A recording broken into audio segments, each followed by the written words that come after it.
Assalamualaikum sahabat, apa kabar sahabat semuanya? Semoga dalam keadaan sehat dan baik-baik saja.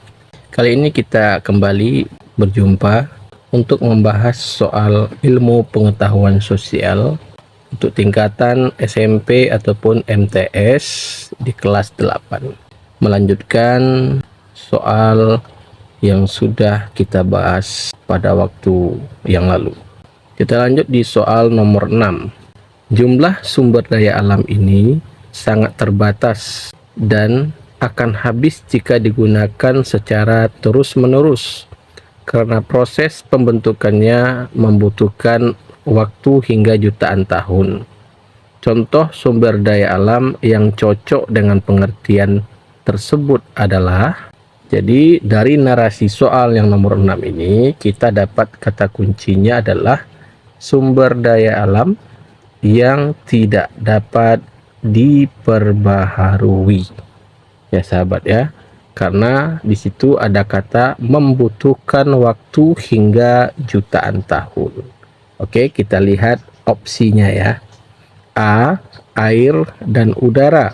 B. Tanah dan ruang. C. Ikan dan palawija. D. Batu bara dan minyak bumi.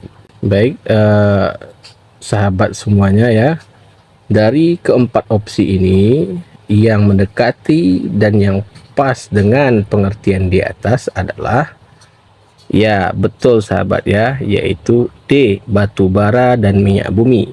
Ini masuk ke dalam kategori barang tambang fosil ya sahabat, di mana proses pembentukannya membutuhkan waktu yang sangat lama atau dikenal dengan unrenewable resources ya, sumber daya alam yang tidak dapat diperbaharui. Oke, kita lanjut ke soal nomor 7. Ini soal host ya sahabat ya. Sebagai negara maritim, Indonesia memiliki wilayah laut yang sangat luas. Laut Indonesia dapat dimanfaatkan untuk memenuhi kebutuhan listrik. Salah satu jenis energi kelautan yang cocok diterapkan di Indonesia adalah energi pasang surut.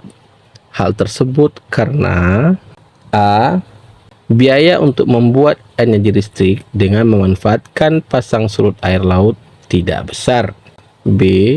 Laut di Indonesia memiliki banyak celah sempit dan arus pasang surut yang deras. C.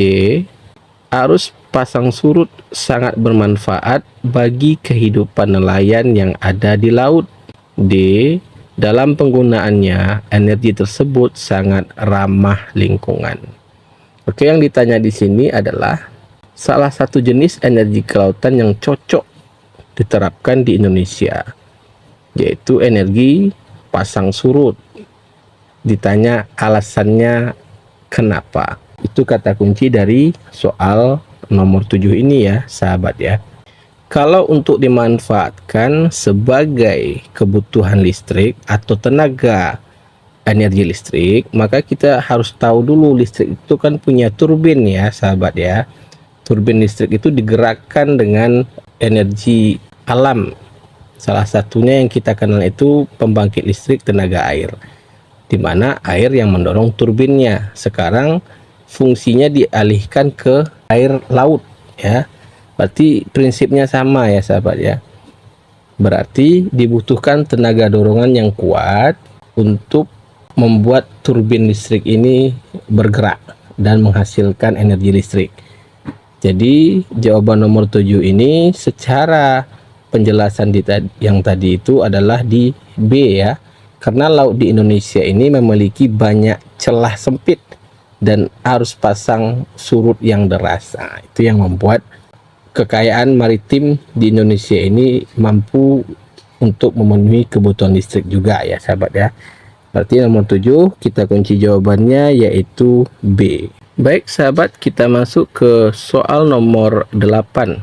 Sumber daya manusia adalah individu yang bekerja dan menjadi anggota suatu perusahaan atau institusi dan biasa disebut sebagai pegawai, buruh, karyawan, pekerja, atau tenaga kerja.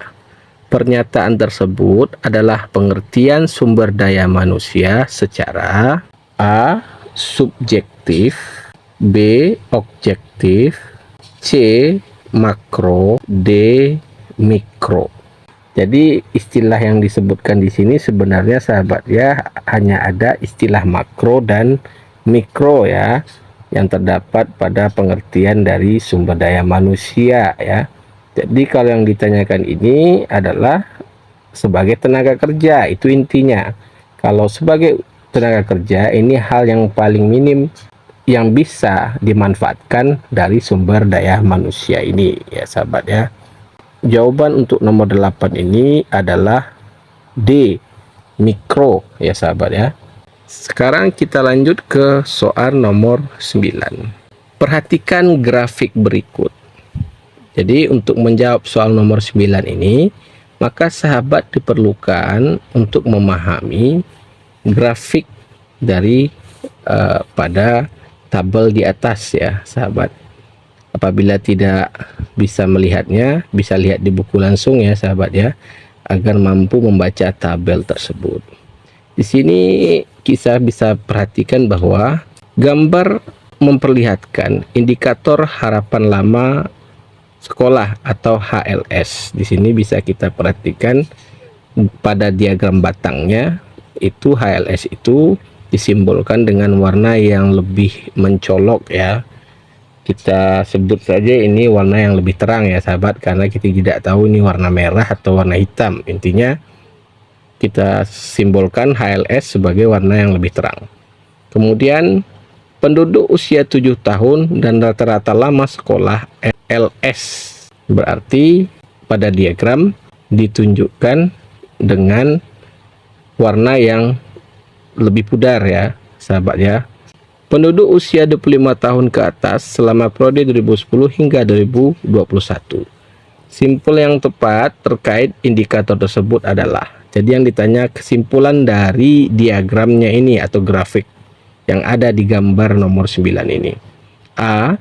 Selain tahun 2010 dan 2011, kesenjangan antara HLS dan RLS penduduk Indonesia selalu di atas 3 poin.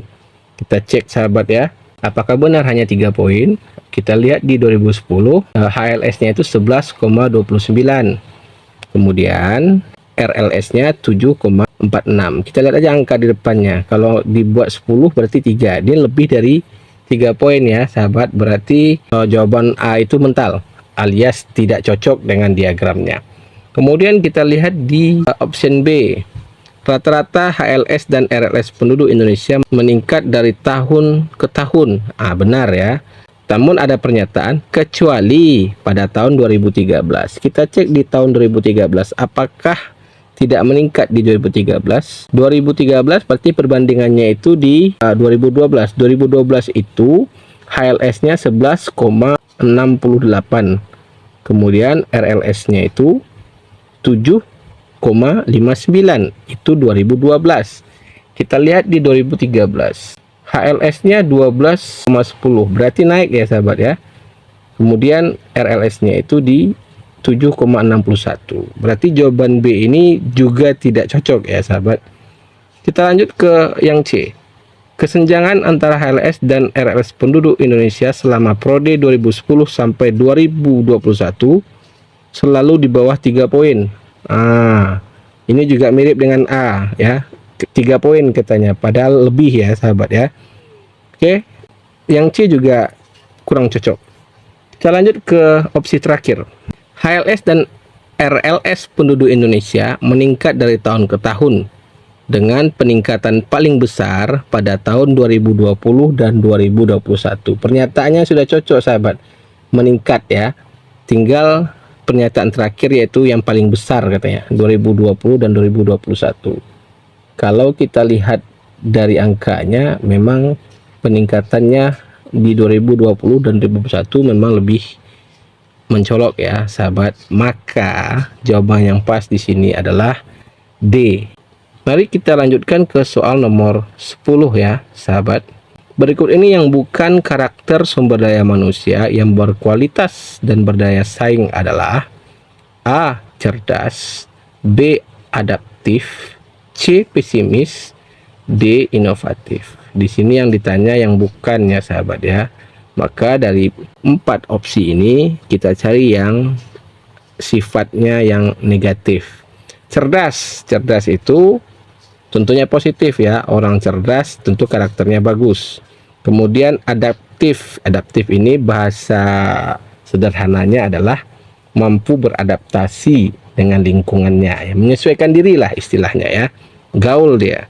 Kemudian C. Pesimis, pesimis ini orang yang berpikiran negatif, tidak ada daya juangnya, itu disebut pesimis ya, pesimistis untuk orangnya. Kemudian D. Inovatif, inovatif ini adalah orang yang punyai kreativitas yang sangat baik. Berarti yang bukan itu ya betul, nomor 10 adalah C. Pesimis. Baik sahabat, sampai di sini dulu pembahasan kita kali ini. Sampai jumpa kembali. Assalamualaikum warahmatullahi wabarakatuh.